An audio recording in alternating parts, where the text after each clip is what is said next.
how did it came about that you weren't working with Ozzy again? Now, this is the first time I'm talking about. Right, the very first time. It was on the tour that we did in the UK towards the end of 1980.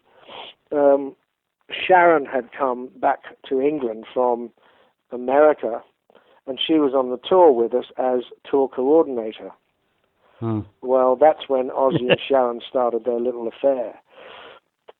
Ozzy was, he was still married. He was at home with his wife Thelma and the kids, but Sharon was on the scene, and once that started up, it was it was just sort of spiraling out of control, And it was then, during that tour, that Sharon and Ozzy began sort of whispering in my ear about getting rid of Lee Kerslake on drums and getting another drummer in that they liked called Tommy Aldrich. Yeah. And I just said, why are you trying to fix something that's not broken? Yeah. And I wouldn't agree. And every time they asked me, I'd say no. Yeah. Anyway, it went on for a while, and I wouldn't, I was unbending. I just said, no, I can't agree to that because Lee's perfect for the band, for the chemistry, the playing, everything's good, and I don't want to change that. It's a winning formula. We'd already come up with one good album, so anyway, we ended up going into the studio and doing Diary of a Madman, the second album. But after that album was recorded, they all shot off to America, and then I got a phone call from Sharon from America saying, you and Lee are out of the band. Yeah. So what they'd done was like, we want to get rid of Lee, so we'll get rid of Bob as well because that's his ally. Yeah. And then about 6 weeks later, after they got rid of both of us, they asked me back to do the next album. So it was kind of proof that my thoughts that I'd got fired with Lee because I'd stuck up with him. So it was proof that was the case. So the plan was to do a third album with Ozzy, Randy, myself, and Tommy Aldrich on drums. Yeah. Because Lee and I had reformed Uriah Heep by then with Mickey Box. But even though I was in Uriah Heep with Mickey Box and Lee, I'd still agreed to do the third album because I thought I love working with Randy and I like working with Ozzy, and we had a good working relationship, and it was very creative. So I wanted to do that third album with Ozzy and Randy, which was planned for 1982. But Randy was in the plane crash in March. The anniversary was just coming up. Yeah, and you found that out while you were on tour with Uriah Heep, am I right? I did. Yeah, so that third album was scrapped because Randy wasn't with us anymore. Yeah. The third album ended up being Bark at the Moon the following year, 1983, with Jakey Lee, but the original plan had been the third album would be me, Ozzy, Randy, and Tommy Aldrich, but Randy got killed in March 1982. Yeah, we just arrived in America. We were on the plane, the guys in Uriah Heep and I were on the plane on the way to Texas. Yeah. So while we were in the air, Randy was being killed. Yeah. Wow. So there's a whole story about that in my book as well. Yes. When we arrived, I think it was Houston. Yeah. That's when we found out about Randy being killed that morning. Tell us about your time in Uriah Heep. That was a lovely time. I really enjoyed it. It was, it was a wonderful sort of family situation or feeling. There were no bosses or leaders or whatever. It was just we all had fun together, and it was very, very enjoyable. I have fond memories, especially with Mickey and Lee. But they were all good guys. John Sinclair was a great keyboard player and a really funny, crazy guy. He was great. And Peter Golby was a great singer. The lineup was really there were no weak links in that chain. It was we did 2 albums, Abominog, and the second one was Head First. Yeah. And that was an enjoyable time. Yeah. I've flicked through the book, and you made a comment about Spinal Tap. Well, one of the things that happened to us when we were touring with Uriah Heep is actually in the Spinal Tap movie, because our keyboard player, John Sinclair, with Uriah Heep, he'd been in the pilot episode of Spinal Tap, and he was Viv Savage, the original keyboard player in Spinal Tap. And when it came time to do the movie, we were in the studio with Uriah Heep recording, so John couldn't do the filming of the movie, so they used another Viv Savage. But they did ask him. They asked him, what was the silliest thing that ever happened to you on the road, or at least lately. So he told them a story about us that they used in the movie, and that's the one where we pulled into an Air Force base that we'd been booked to do a big gig at in America, and when we pulled up outside in the tour bus, there was this big sort of homemade sign that said, "Tonight, Uriah Heep," and it was all done in glitter, and it was just so corny, and it said something about only second to ABBA in Russia or something like that. It was this silly thing. It was just daft. Anyway, that night when the gig came to do the gig, here we are, a heavy rock band blasting out stuff. The lights go down, our stage lights come on, and they all come out and they're in their uniforms and ball gowns, and they're all dancing arm in arm. And we thought, what the fuck are we playing at here? It was just so silly. And then during the gig, the announcements that were being made through the conning tower to the pilots and all that were coming through our PA system. Yeah, so we were getting all these sort of Air Force messages coming through the gear as these people were dancing arm in arm in ball gowns and uniforms, and it was just so silly. When I read that in the book, I just about wet my pants, really. And that ended up in Spinal Tap, that story, yeah. Unreal, isn't it? Where to after Uriah Heep? Yeah, I was back with Ozzy.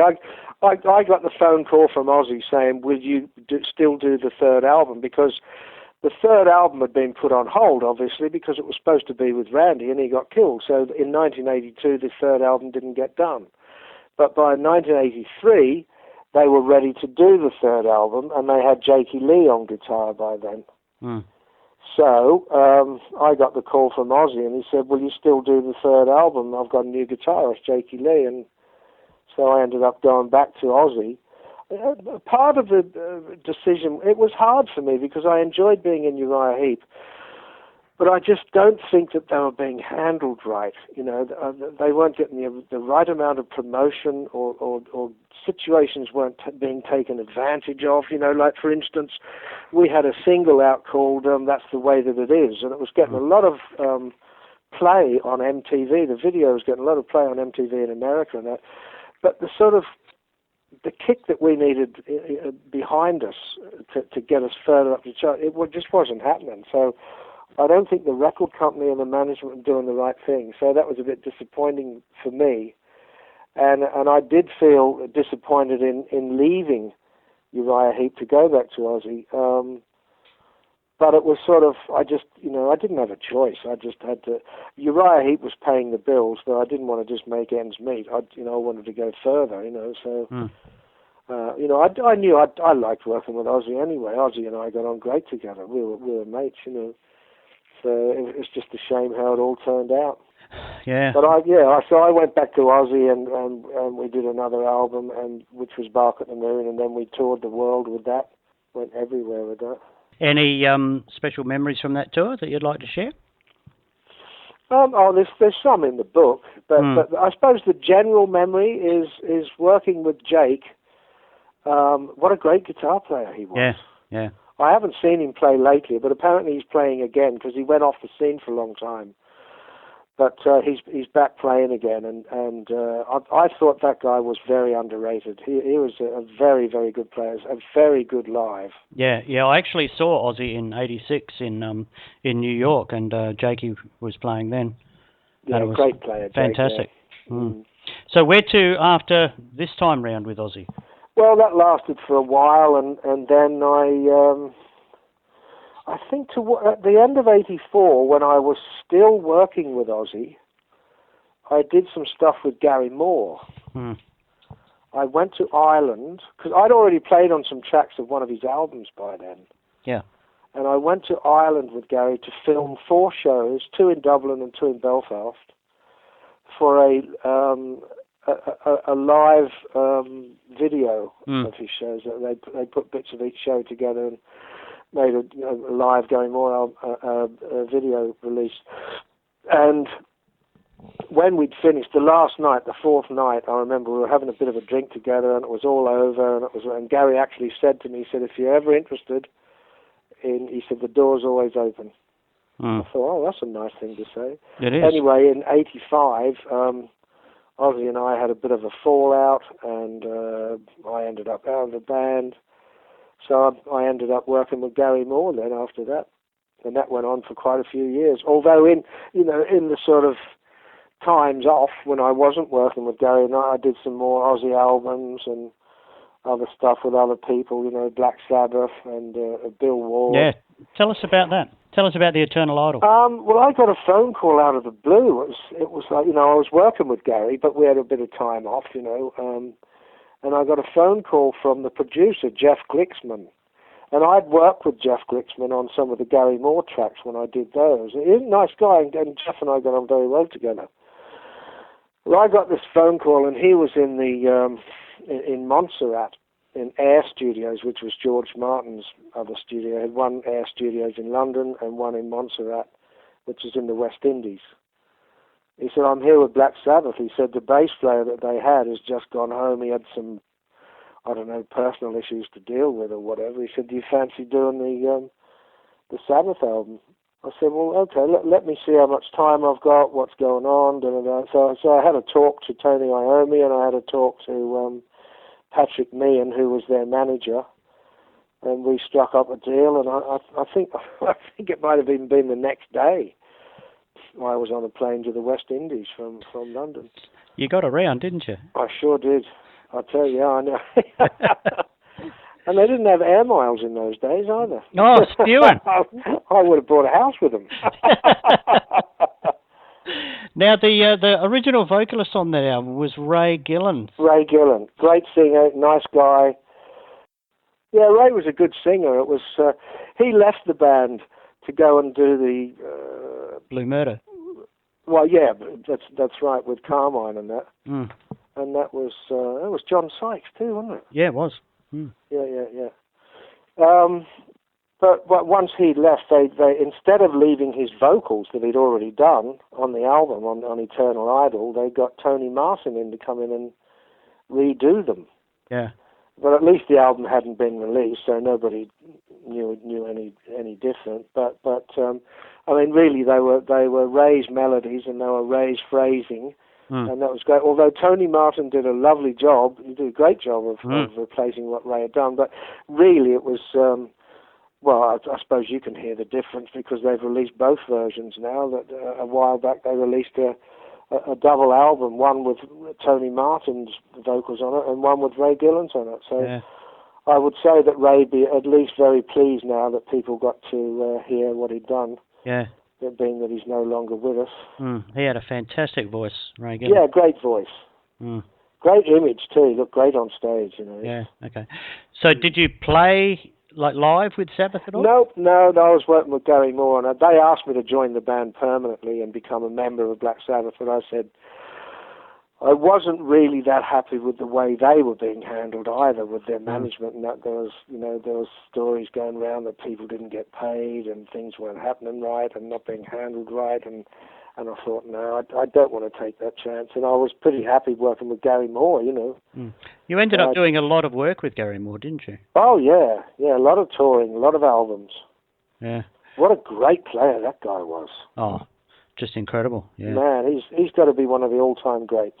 Another one sadly missed. Yeah, that was out of the blue. It was just gone 4 years. 4 years last month since Gary went. It's crazy, isn't it? Yeah, he was only 58? Yeah, we've lost. And there was a period flipping through your book too, where it seemed like people were dropping like flies with them.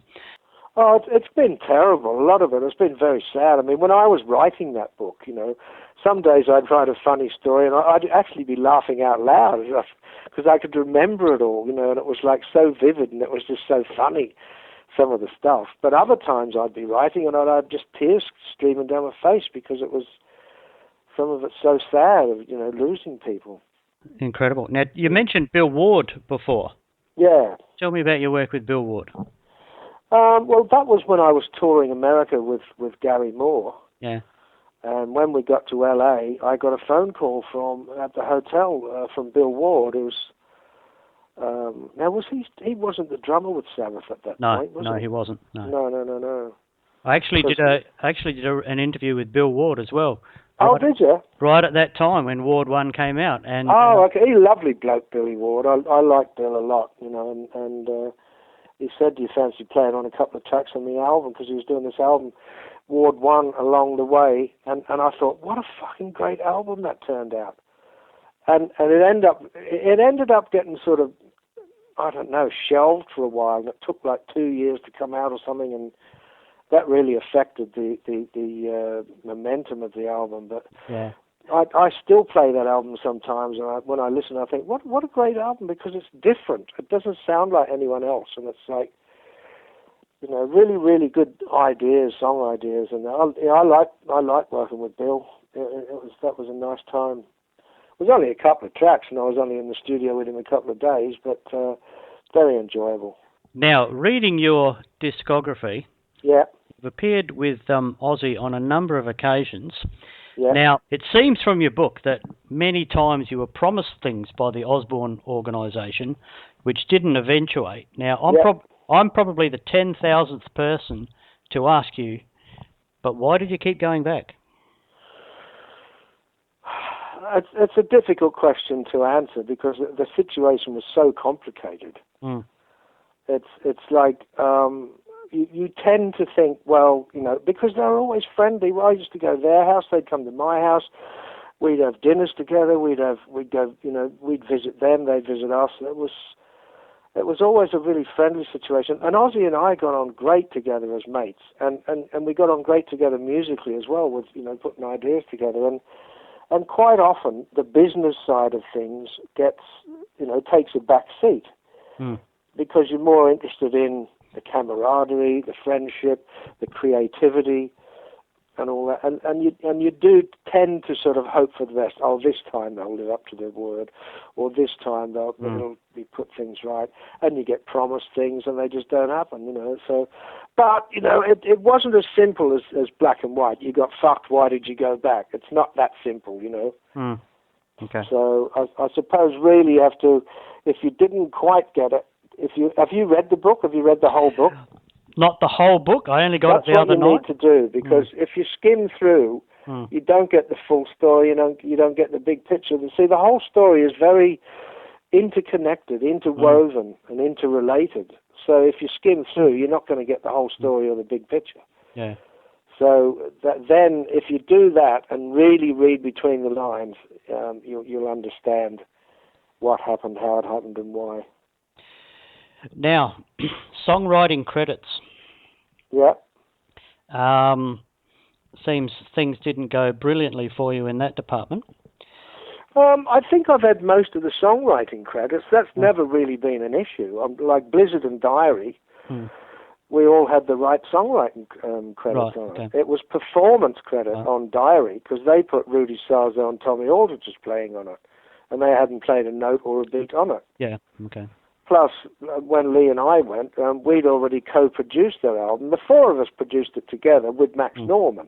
We all had a hand in, we knew how we wanted to sound, what we wanted to do with the songs, the sonics of everything, and so we all had. So it was supposed to be, because the first album says produced by, Osborne, Daisley, Rhodes, and Kerslake, and the second one was supposed to say that as well.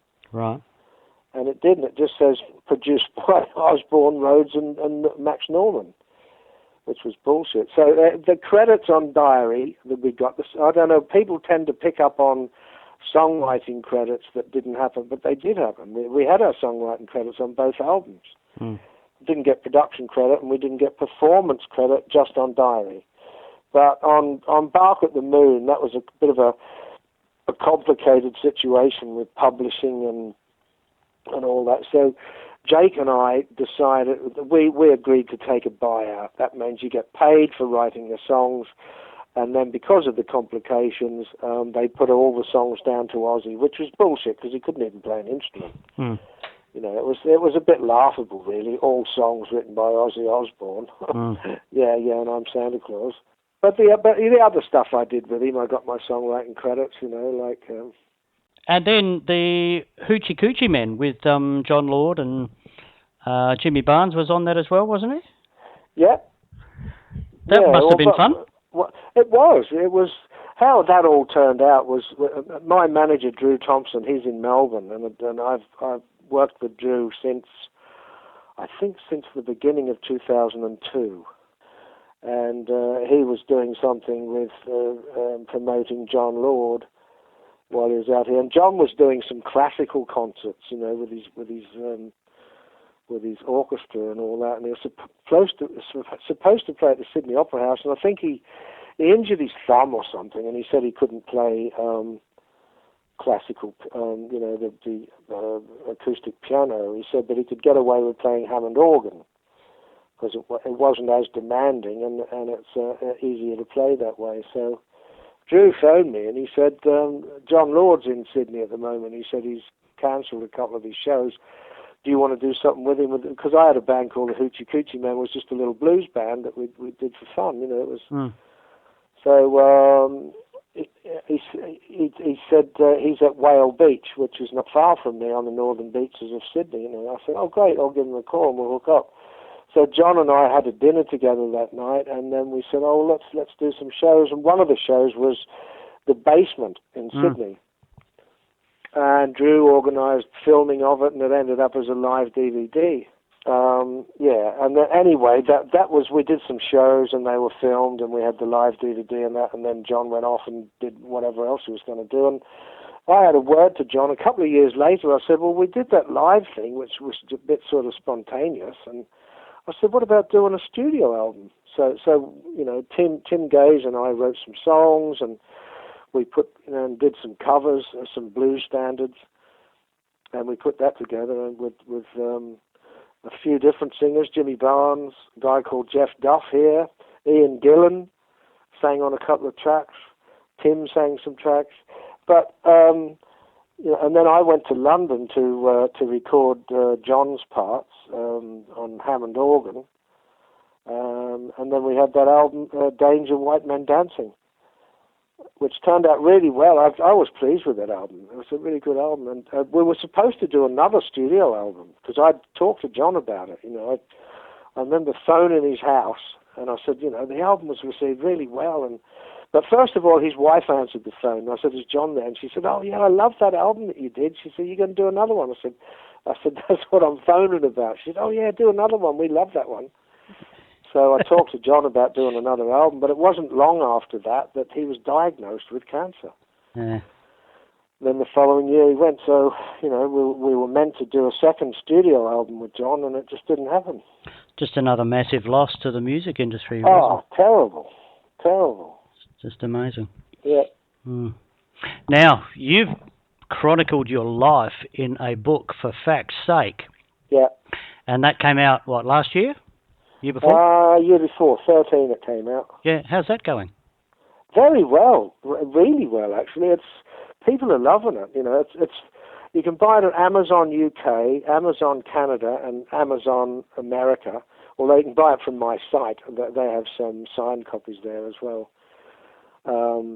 But the American Amazon is still going great guns. And if you look at the reviews on Amazon, people are loving it. Yeah. So, you know, I'm really pleased about that. You know, people have taken the trouble to write extensive reviews of the book. And, you know, it's just been nothing but praise, and I'm just so pleased about that. People just love it, you know. It really makes it all worthwhile. Yeah, as I said to you, I only got it the other day, and I read I read whole chapters of it, but it became obvious that I wasn't going to finish it before speaking to you, so I had to sort of skim through the rest. Rough idea. Oh, but it's just some of the stories in it are just incredible, and the people you've met, the people you've played with, who we haven't even detailed in this phone call. Yeah. It's just phenomenal. How have you managed to fit it all in? I know. I tell you what, it took me 4 years to put that book together. Well, the first 2.5 years was actually writing it. And I worked most days on, at least a few hours each day, and that was 7 days a week. And occasionally I'd have a Sunday off, or I'd go out and do something or whatever. But most days I was working on it. Because you reread things and you change things and you swap bits around and but I had all my diaries to get the information and dates and that from. So that was a big help. Yeah, I bet. But I did start to think, like you just said, I thought, fucking hell, did all this happen to one person? Yeah, it's just phenomenal.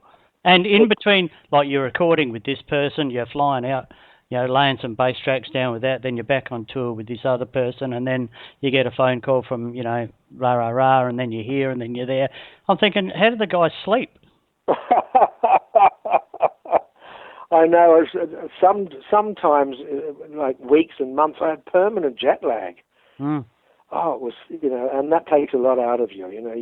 You fly to LA, you're just beginning to get over jet lag, and you fly to London, and you're there for a short time, and you fly somewhere else, and you're starting to get over jet lag, then you go somewhere else, and it was just, God, you'll recognize me at the airport, I'll be the one with me head up my arse, Yeah. Now, when did you move back to Australia? 1997. Do you miss living overseas? Yep. I do. I see you thought about that. Yeah, there's no two ways about that. Yeah, okay. How's life at the moment here in Australia? All right. Yeah, to be honest with you, and people think I'm probably nuts for saying this, I miss the English climate because it's definite. It's like the seasons. Yeah. You have lovely days during the summer, and it's nice, and then you have a proper autumn, then a proper winter with Christmas time with frosty windows and open fire and snow and ice and all, and it's lovely, I like it. And then spring comes after the cold winter. I don't know, you appreciate it more. Here it's a bit wishy-washy. It's not one thing or the other, It's like, and I don't like summer here because it gets too hot, and with humidity, I hate it. I do not like the heat and humidity. Maybe it's because I'm turning into an old cunt or something. I don't know what. With the blessed life you've lived with regard to music, what's your best memory? Oh, I have so many. I couldn't say one best memory. I mean, I've got lots of great memories of from when I was very young. Playing with Carver's Jude was a wonderful time for me. I loved that band. It was really, really beginning to really. Well, that's when I was really beginning to develop musically. It was great. Other memories I have of when I was 16 and I joined a band called the Delawares. To me, as a 16-year-old kid, it was like joining the Beatles. It was like, because they were older guys and they were very experienced, and they'd played on Bee Gees records and they'd backed the Bee Gees on TV, and to me, joining that when I was only 16, getting that gig was like, wow, this is something really special, and I learned a lot from that situation and playing with that band, but. And other times, playing with Stan Webb at Chicken Shack, it was just wonderful. It was just, he was a very knowledgeable about the blues and blues artists and all that. And I was soaking up that information like a sponge, so I have great memories of that as well. But I've got lots of great memories of all the bands and that's why there's so many stories in the book. Some of them are tragic. Some of them are really funny. Some of them are fascinating. And some of them are sort of behind-the-scenes studio recording, writing stories, Some amazing photos in that book too. Well, yeah, something like 380 photos or something. I mean, I literally went through thousands of photos, narrowing it down to, 400 or whatever, which ended up as about 380. And they help to tell the story because instead of having a photo section in the book, which I don't like, I didn't want that, the photos are sort of integrally within the text. So if you're reading, if you're reading about Richie Blackmore as a story, there he is. Or if you're reading about Randy Rhoads or Ozzy or whatever, there he is on the page in the writing. So you don't have to go searching. And I think that helps to tell the story and create the mood. It does. Right. What have you been doing lately? Lately, I've been putting together a tribute to Gary Moore album. And I've got some, I won't mention who they are yet, but I've got some nice guests on it, some good name people. And it's just going to be all Gary Moore material because it's a tribute to him. Yeah. And it's going to be from his blues era, although there are a couple of Gary Moore songs that are going to be on it that aren't strict blues, but they're still very recognizable as Gary Moore songs. Right. And I've got some good people on that too. So I'm looking forward to having that sort of come to completion, which will probably take a little while yet because, I've got people guesting on it from overseas, from America, from England, from, all sorts of places. So it all has to be, or not all of it, some of it's being done here, but a lot of it has to go via audio file. So, people do it when they can, or they go into a studio when they can. Then they send the audio files, and then we have to edit them and, trim them and sort it all out. But, it's going to take a little while, but hopefully it should be this year. Okay. And I believe you've been helping a young Adelaide band? Yeah, I was contacted by a friend of theirs, Andy, who'd read my book. And he thought I'd be good for producing their album, a band called Cherry Grind in Adelaide. And, they've got all the right influences and they're genuine about it, even though they're only young guys, sort of 22, 23. But they've got all the right influences as far as, musical background. And they love Zeppelin, Sabbath, the Beatles, Cream, Hendrix, all that stuff, And they love all the old vintage gear. There's no modern gear. They even recorded in a studio called Mixmasters, who specialise being old school recording techniques. 2-inch tape, reel-to-reel 2-inch tape, and a lovely collection of old vintage mics and amps and all that. So it was a great studio, and the guy that runs it, Nick.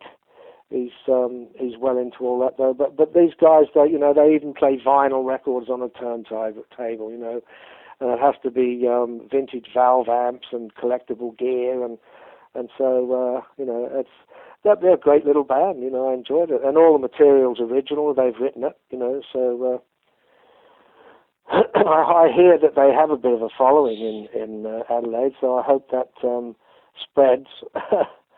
They have the album coming out. It'll be this year, probably sort of soonish, I would say, because they're in the final stages of mixing, and then they're doing the artwork. And so I don't know if they've chosen a title for the album yet, so I can't say. But